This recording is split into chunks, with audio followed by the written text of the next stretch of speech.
It's time for the hot topic of the hour. The CEO of Polymarket, New York City home, raided by the FBI yesterday, happening just 1 week after the betting agency successfully predicted the outcome of the presidential election. Fox Business's Lydia Hu now with all that is going on. Lydia.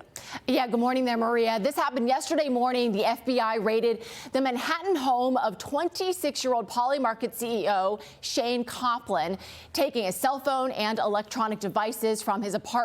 That raid, as you mentioned, comes after the crypto predictions betting platform correctly predicted Donald Trump's victory last week, contrary to opinion polling.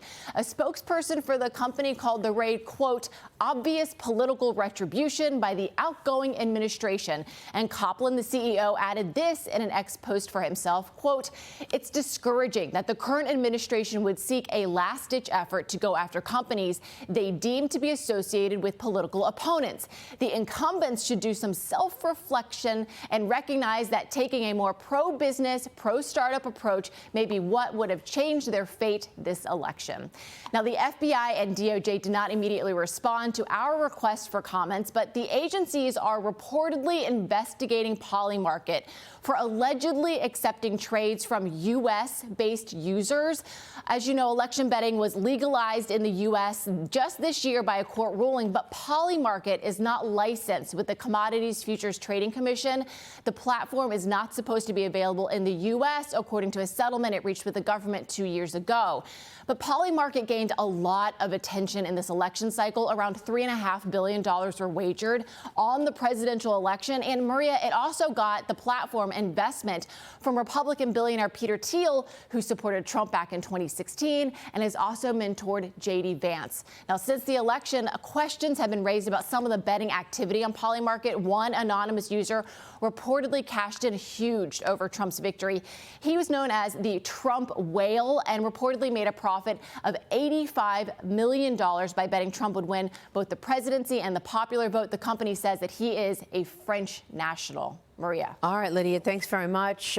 This is outrageous that the FBI is not going down easy. They know President Trump is coming for them after all the behavior against Trump. And what do? They show up at Polymarket CEO's home and raid the place at 6 o'clock in the morning. They confiscated his phone, his computer, and his girlfriend's computer as well, Mark. Your reaction? Yeah, so now he's taking bets on whether or not he's going to get raided again, right? I mean, poor guy.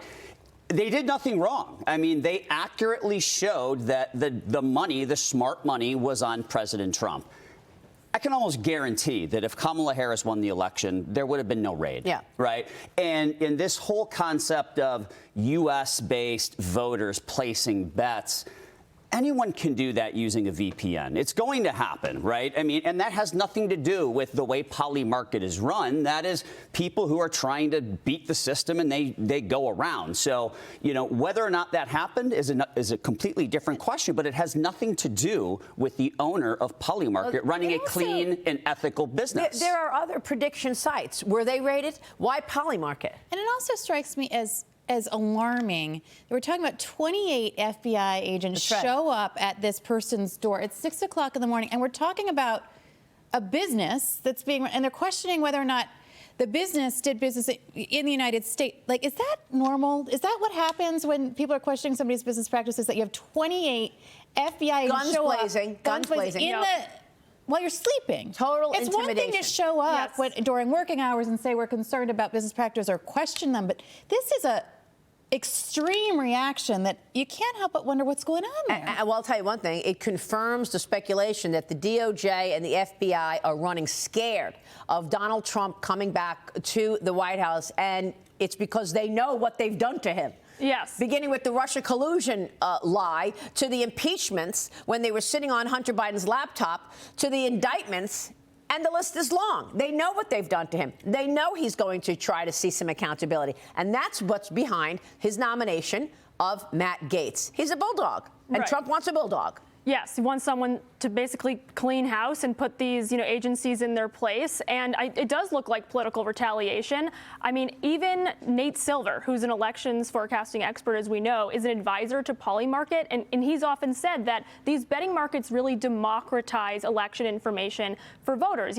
financial elites have been able to put money on races with, derivatives and other things, but average Americans didn't really have that chance, and they do through these prediction markets, which tend to be more informative in many ways than some models. And so this is, I think, just a chilling crackdown, and I hope that one of the first moves of Matt Gaetz is to put this agency in its place. It's interesting because you never really see this kind of stuff with Democrats. Right? I mean, Right. like, how many times have people questioned how perfectly Nancy Pelosi and her husband invest? Gosh, that's such a good point. How many times have people questioned, wow, they bought Microsoft stock a couple of months before they got a big government contract. Wow. I mean, it's just all the coincidences about how they invest. Never a question in terms of an investigation Certainly there. not 28 FBI agents Right. raiding at 6 a.m. Right. Not a level playing field out there, but you're right. I mean, there's been questions about the insider trading possibilities within Congress for quite some time, with Nancy and Paul Pelosi being the biggest examples, and there's never any investigation, right? Yeah.